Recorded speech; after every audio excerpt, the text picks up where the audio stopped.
Welcome to Vibrant. నేను మీ శివాని.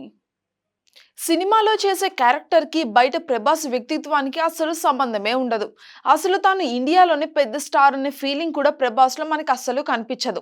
అందుకే fans సహా సెలబ్రిటీలు కూడా ప్రభాస్ ని డార్లింగ్ అని పిలుస్తూ ఉంటారు. ఇక తాజాగా హంసనందిని తనకి ప్రభాస్ కి మధ్య జరిగిన ఒక ఇంట్రెస్టింగ్ ఇన్సిడెంట్ గురించి చెప్పింది. మిర్చి సినిమాలో మిర్చి లాంటి కుర్రాడు అనే పాటకి హంసనందిని కలిసి ప్రభాస్ స్టెప్పులు వేసిన సంగతి మనందరికీ కూడా తెలిసిందే. ఇక తాజాగా ఇచ్చిన ఒక ఇంటర్వ్యూలో ఆ సమయంలో ప్రభాస్ చేసిన ఒక పని గురించి హంస చెప్పుకొచ్చింది. ప్రభాస్‌కి చాలా సిగ్గు. 'మిర్చి' తర్వాత మేము ఒక పార్టీలో కలిసాము. అయితే 'మిర్చి' షూటింగ్ అయిపోయిన తర్వాత నేను ఆడియో రిలీజ్‌కి గానీ, ఫంక్షన్స్‌కి గానీ అందుబాటులో అస్సలు లేను. అలానే రిలీజ్ టైంలో కూడా వేరే ప్రాజెక్ట్‌ల వల్ల చాలా బిజీగా ఉన్నాను. 'మిర్చి' సినిమా హిట్ అయిన తర్వాత నా తర్వాతి షూటింగ్ కోసం హైదరాబాద్‌కి నేను వచ్చాను.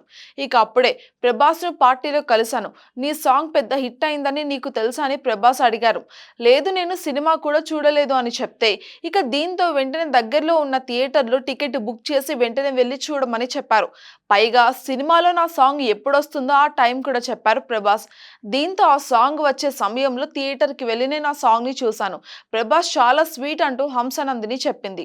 ఇక ఇదే ఇంటర్వ్యూలో తను క్యాన్సర్‌ను జయించడానికి ఎలాగ పోరాడిందో కూడా మనతో చెప్పుకొచ్చింది. క్యాన్సర్ వచ్చిందని తెలిసినప్పుడు నేను మొదట చాలా భయపడ్డాను. కీమియోథెరపీ లాంటివి ఇవన్నీ చేయించుకోవాలి, హెయిర్ కూడా తీసేయాలి. ఇలాగ చాలా టెన్షన్స్ ఉండేవి నాకు. కానీ ఆ సమయంలో నేనే ధైర్యంగా లేకపోతే నా చుట్టూ ఉన్న వాళ్ళు ఇంకెలాగ ఉంటారని నాకు అనిపించింది. దీంతో క్యాన్సర్‌తో ధైర్యంగా పోరాడాను. చివరికి నేనే గెలిచాను అంటూ హంస నందిని చెప్పింది. ఇక క్యాన్సర్ నుంచి కోలుకున్న తర్వాత మళ్ళీ వరుసగా సినిమాలు చేస్తుంది ఈ బ్యూటీ. ఇక ప్రస్తుతం అయితే బాలీవుడ్‌లో కూడా ఆమెకు అవకాశాలు గట్టిగా వస్తున్నాయనే చెప్పాలి. 'కల్కి' హిట్ అయిన సంబరాల్లో ఉన్న డార్లింగ్ ఫ్యాన్స్‌కి హంసనందిని ఈ వీడియో బాగా నచ్చుతుందనే చెప్పాలి.